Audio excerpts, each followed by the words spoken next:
తాకట్టులో ఉన్న బంగారాన్ని విడిపించి ఆ రోజు ఆన్లైన్ రేటుకే మేము కొంటాం. Sharma gold company.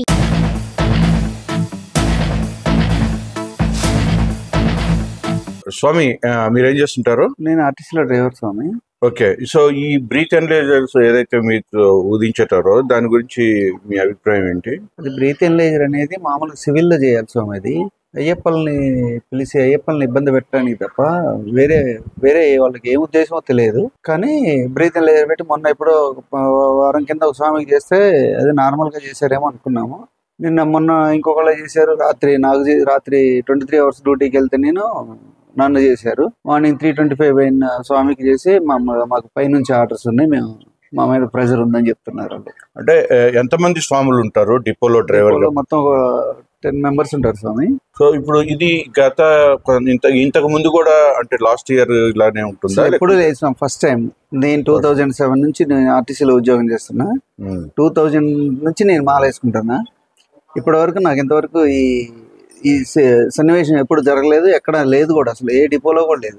ఓన్లీ మా డిపో ఒక్క దాంట్లోనే ఇప్పుడు రీసెంట్ గా ఇప్పుడు నేను ఇక్కడికి వచ్చి దగ్గర 5-6 years అవుతుంది. ఇంతవరకు నేను 5-6 years కూడా మాల వేసుకుంటూనే ఉన్నా, ఒక్కో నీళ్ళు వేసుకోలేదు. ఇంతవరకు మమ్మల్ని బ్రీత్ ఎనలైజర్ పెట్టి చెక్ చేసింది లేదు స్వామి. సో మీ స్వాములందరూ ఏ విధంగా రెస్పాండ్ అవుతున్నారు ఈ విషయం? స్వాములందరూ బాగా ఇబ్బంది పడుతున్నారు స్వామి.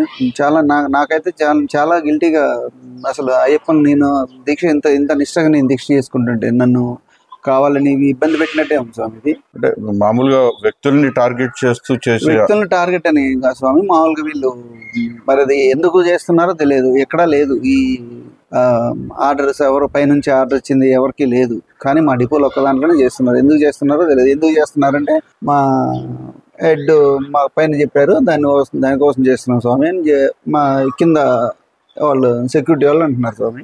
ఓకే, మీరు అధికారులను అడిగారా మరి మా మనోభావాలు మమ్మల్ని? ఇవాళ మార్నింగ్ రాత్రి ఫోన్ చేద్దాం అనుకున్నాను. నైట్ వాళ్ళు నిద్రపోతుంటారు, వాళ్ళు డిస్టర్బ్ చేయడానికి మార్నింగ్ వచ్చిన తర్వాత అడుగుదాం అనుకున్నాను. మార్నింగ్ వచ్చిన తర్వాత మా స్వామికి చేస్తే అందరికి చెప్పాము స్వామి, అది ఇక వదిలేదు స్వామి. నేను చెప్పాను, ఇక మేము చెప్పామని మా సిఐ స్వామి చెప్పాడు. డిఎం గారికి కూడా చెప్దాం అనుకున్నా, కానీ సిఐ గారు ఏమన్నాడంటే స్వామిని అది ఆర్ఎం సార్ కూడా చెప్పారు, వాళ్ళని అట్లా స్వామిని ఇబ్బంది పెట్టకూడదని చెప్పారు అని సిఐ గారు చెప్పారు స్వామి. సో ఫైనల్ గా మీరు ఏం కోరుకుంటున్నారు? ఇలాంటి సన్నివేశాలు ఇంకెప్పుడు జరగకూడదని కోరుకుంటున్నాను స్వామి. నేను స్వాముల్ని స్వాముల్ని కించపరిచేలా ఉంది స్వామి. ఇప్పుడు బ్రీత్ ఎనలైజర్లో ఒకవేళ వచ్చిందనుకో స్వామి, బ్రీత్ ఎనలైజర్ ఏదైనా తప్పుండి ఒకవేళ వచ్చిందనుకో స్వామి, నేను దీక్షలో ఇది చేసినట్టు అవుతుంది కదా స్వామి, నేను తప్పు చేసినట్టు అవుతుంది కదా. అంటే ఒకవేళ బ్రీత్ ఎనలైజర్ తప్పుగా చూపించుంటే మీరు నేను సూసైడ్ చేసుకోవడం స్వామి, అంతకంటే చేయగలను. నేను నా చిన్నప్పటి నుంచి ఇంతవరకు నేను డ్రింక్ చేయడం కానీ బ్యాడ్ హ్యాబిట్స్ ఏం లేదు స్వామి. ఇక నేను ప్రతిరోజు నేను బ్రీత్ ఎనలైజర్ ఊతాను సివిల్లో ఉన్నప్పుడు, కానీ మాల్లో ఉన్నప్పుడు నేను ఫస్ట్ టైం అన్నమాట ఇలా ఊదిచ్చి ఇబ్బంది పెట్టడం. అల్టిమేట్ గా మీరు అవమానానికి గురైనా? నాకైతే చాలా ఇబ్బంది, రాత్రి నుంచి నేను చాలా ఫీల్ అవుతున్నా స్వామి. మీ అధికారులకు మీరేం చెప్పుకోవాలి? నేను అదొక్కటే అట్లా ఇబ్బంది పెట్టద్దు అనేది చెప్తున్నా స్వామి. నేను మా స్వామిని మా సిఏ స్వామికి కూడా అదే చెప్పాను, నేను మా సిఏ గారికి అదే చెప్పాను. నేను అంటే లేదమ్మా నేను మాట్లాడాము అందరూ ఆర్ఎం గారికి కూడా చెప్పాము.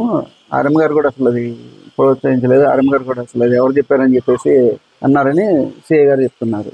సెక్యూరిటీ అత్యుత్సాహం అంటారా? సెక్యూరిటీ వాళ్ళ పై అధికారి చెప్పిండని చెప్పేసి వీళ్ళు సెక్యూరిటీ వాళ్ళు చెప్తున్నారు స్వామి. నేను ఎందుకు ఇదేంటి స్వామి ఎప్పుడు లేదు కదంటే మాకు పైనుంచి చెప్పారు స్వామి, ఇదిగో స్వామి మీకు రాసింది కూడా అందరినీ ఊదియమని చెప్పి రాశారని స్వామి కూడా సెక్యూరిటీ స్వామి కూడా చెప్పాడు స్వామి.